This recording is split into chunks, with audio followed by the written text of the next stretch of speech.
Fala pessoal, tudo bem? Estou aqui para fazer um vídeo sobre futebol. Dessa vez falar da Argentina e sua trajetória na Copa do Mundo de 2022 até a final. Mas antes de começar o vídeo, eu peço para você vir aqui, deixar o seu like, se inscrever, compartilhar esse vídeo com seus amigos e também vir aqui nos comentários falar o que você tem achado da Copa do Mundo no geral e dar um palpite para a final, o que você espera, o que você quer que aconteça, para quem que você vai torcer. E é isso, e puxa a vinheta.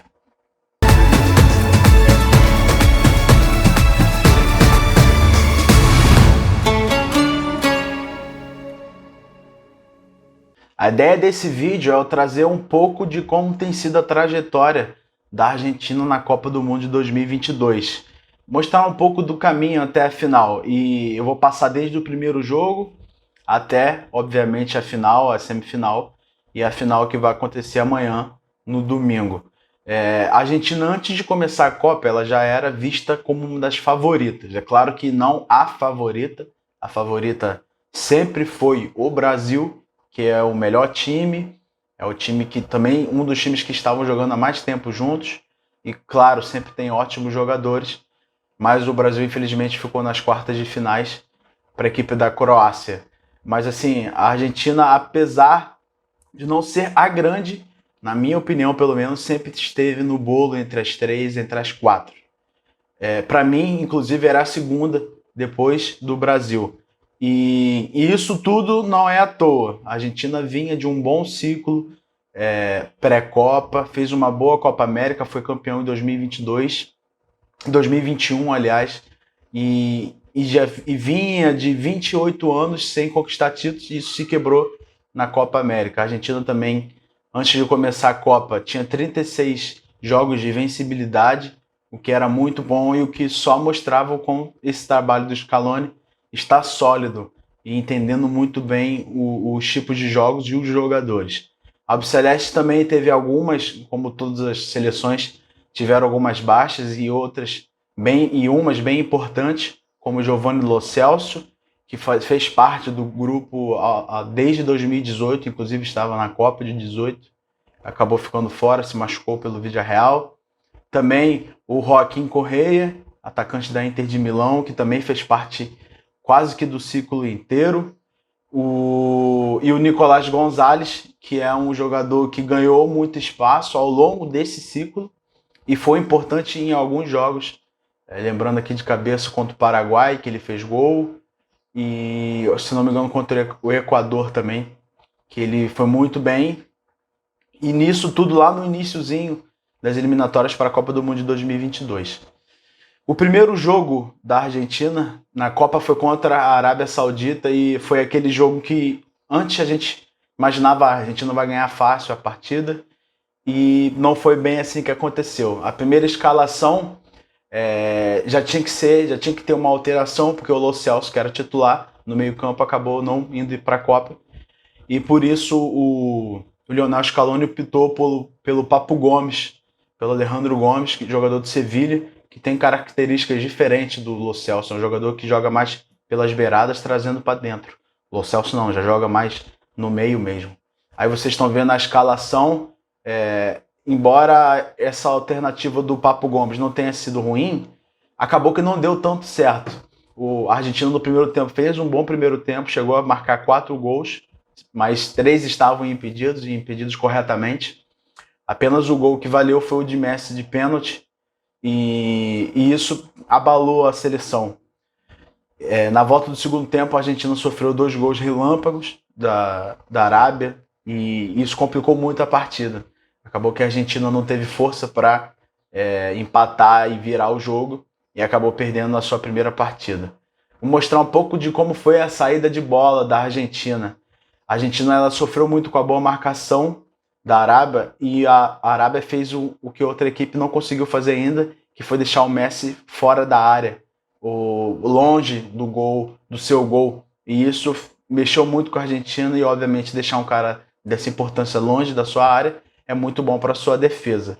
E o grande problema foi esse.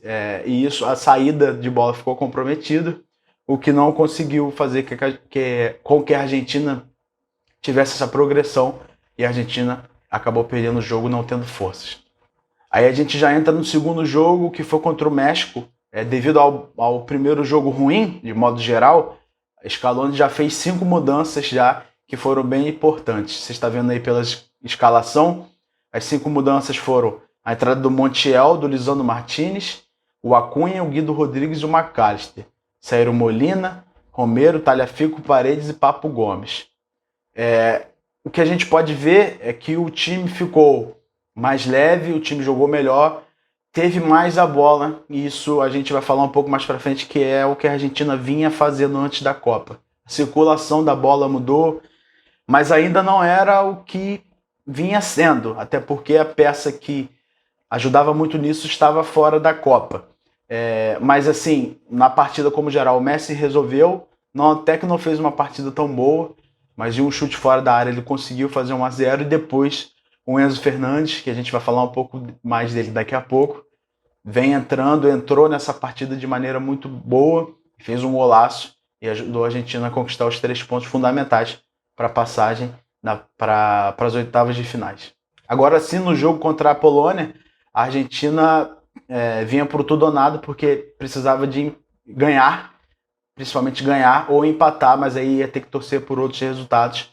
E com isso a Argentina foi a campo acredito, com o que tinha de melhor, principalmente para o jogo, né?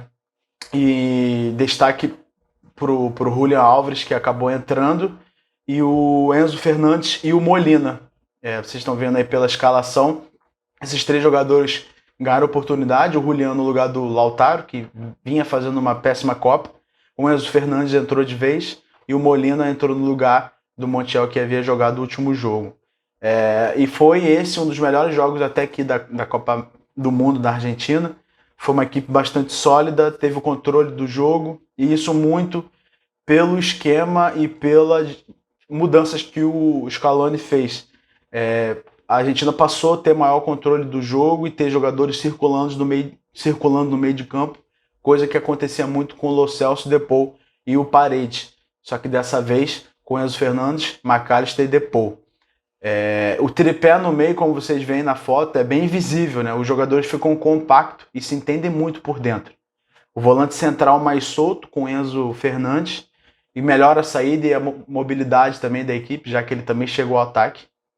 E um ponto negativo desse jogo foi a lesão do Di Maria, que vai fazer muita falta, embora na prática não tenha sido assim, não tenha se mostrado assim, principalmente nos resultados, mas a gente sabe que é um cara que faz a diferença. A gente chega agora na fase do mata-mata, para valer, né? Porque, na minha opinião, a Argentina já faz o mata-mata desde a segunda rodada contra o México, porque tinha que ganhar todas as partidas. Então agora oficialmente chega às oitavas contra a Austrália. Foi um jogo que pode ser, para quem pega ver só o resultado, realmente mostra um jogo muito duro. Não foi um jogo fácil, mas a Argentina teve o controle do jogo o tempo inteiro.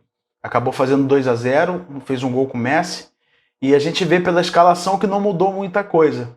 O que a gente pode ver é que, como o Di Maria sofreu a lesão, ele saiu e entrou o Papo Gomes pela direita, o que acabou não dando muito certo. E obviamente vocês vão ver que o Scaloni já mudou para o próximo jogo. Mas esse jogo em si foi um jogo diferente. Vocês podem ver pela imagem que, em tese, foi o mesmo time, né? Principalmente no meio-campo, que é o coração do time. Só que o Gomes tem características diferentes do Di Maria, é um cara que não ataca tanto espaço igual a ele, então o jogo ficou mais travado. Por isso que, na minha opinião, foi um dos jogos mais travados da equipe. Mas assim, teve o controle total, principalmente no final do segundo tempo, quando o jogo já estava 2-1, que a Austrália conseguiu achar um gol. Mas mesmo assim, Messi jogou muito, fez uma das melhores partidas, e o Lautaro Martinez entrou no lugar do Álvares e perdeu muita chance. Então assim, o placar é um pouco mentiroso. A Argentina também não sobrou, como não sobra, é uma equipe que não sobra, mas foi sim um jogo muito bom e dava mais estrutura e principalmente para o Enzo Fernandes, ainda mais compactação. O próximo jogo nas quartas de finais foi contra a Holanda, até então o jogo mais difícil, porque é uma equipe que vinha jogando bem e uma equipe que joga de maneira diferente. E aqui, para mim, que já começa, porque a partir de agora o Scaloni vai mudando muito o time. Isso mostra que para mim ele entendeu muito bem o que é a Copa do Mundo. A Holanda joga no 3-5-2 e o que o Scaloni fez? Ele repetiu, como vocês veem na imagem. Ele repetiu o time o que fala de espelhou, né, o time adversário. Porque a maior força da Holanda é pelas laterais, principalmente com o Dumfries. E o que ele fez? Ele repetiu, assim tentando impedir ou tentando fazer com que o Dumfries batesse de frente com o Acunha, que é um lateral muito forte. Os dois são laterais muito fortes, alas muito fortes. E ele quis colocar esse enfrentamento, porque o Acunha também é um cara que marca bem e joga muito na frente. Então, aqui, para mim, como eu já falei, começa porque o futebol, principalmente a Copa do Mundo, é um quebra-cabeça. E o Scaloni entendeu muito bem o que é isso. A partir daqui, ele mudou todas as vezes o seu time para se igualar ou para tirar as valências da equipe adversária. E aqui deu muito certo. É claro que, pelo resultado, a gente fala que deu certo. O jogo foi um jogo muito difícil. A Argentina fez 2-0. Para mim, até que é a melhor partida de Messi. Fez um gol de pênalti, deu o passe espetacular para o Molina. E a Argentina acabou tomando a virada no finalzinho. Aí entrou o Dibu Martínez nos pênaltis. E também os jogadores batendo muito bem, a não ser o Enzo Fernandes, que acabou batendo para fora. Mas a equipe jogou bem, conseguiu neutralizar. O meio de campo ficou ainda mais junto, né? O Molina e o Acunha, pelos corredores, foram essenciais, principalmente para o jogo fluir mais. E o Messi e o Álvares muito à vontade na frente, o que ajudou o Messi também a fazer uma ótima partida. E aqui, obviamente, chega a partida contra a Croácia. E até então um jogo mais difícil, né? Porque a Croácia foi muito bem contra o Brasil, é um time enjoado, porque é um time que retém muita bola. E novamente, como vocês veem na imagem, na escalação, o Lionel Scaloni muda aqui, muda diferente do último jogo. Ele tira a linha com 3 zagueiros e coloca 4 no meio campo. Principalmente o Paredes, esse cara como volante central, para dificultar e para fazer a marcação do Brozovic, que é um cara que teve uma liberdade maior no jogo contra o Brasil e conseguiu marcar muito bem e distribuir a bola, assim como o Modric. Aqui ele foi muito inteligente porque ele realmente tentou tirar essa linha de passe e tentou abafar e deixar os jogadores da Croácia, principalmente os meio-campistas, sempre com alguém perto, sempre marcando a bola. O portador da bola não tinha paz. E isso foi algo que ajudou muito a seleção. O jogo vinha se encaminhando para ser uma partida igual contra o Brasil. A Croácia com a bola, a Argentina correndo, a Argentina diferente do Brasil. Não quis competir para ter a bola, a Argentina deixou a Croácia com a bola e tentou espetar nos contra-ataques e deu certo. O primeiro gol foi de pênalti, um pênalti duvidoso, na minha opinião foi, mas é muito questionável, caso alguém aqui até queira falar. Tá aberto, pode escrever que a gente comenta depois. Eu achei pênalti, mas é bem questionável. A partir disso, a partida muda. Porque um pênalti abre o jogo, a Croácia ia ter que sair. E com isso, a Croácia acaba tomando 2 gols. Um golaço do Álvares, que contou com a sorte também. E também o outro gol do Álvares com a jogadaça do Messi até agora. A jogada da Copa. Se botou o ótimo zagueiro para dançar e fez uma partida esplêndida de novo. Mas aqui a gente fica com meio de campo que se aproxima também do que a gente via no pré-copa, mas com a diferença que eram 4, né, no meio campo. E o Messi também, e o Álvares tendo essa mobilidade, e o Álvares atacando muito espaço. Nessa partida ele atacou muito, o Messi vinha e ele entrava, infiltrava. Então, assim, foi uma estratégia muito boa, claro que deu certo, a gente fala que foi boa, mas realmente ele foi se mudando, o Scaloni foi mudando a sua equipe, foi se fortalecendo e tentando acabar com as valências do time, o que até agora deu certo. Essa, para mim, foi uma das melhores partidas, se não a melhor até agora, e o que mostra que a seleção e o Scaloni tem...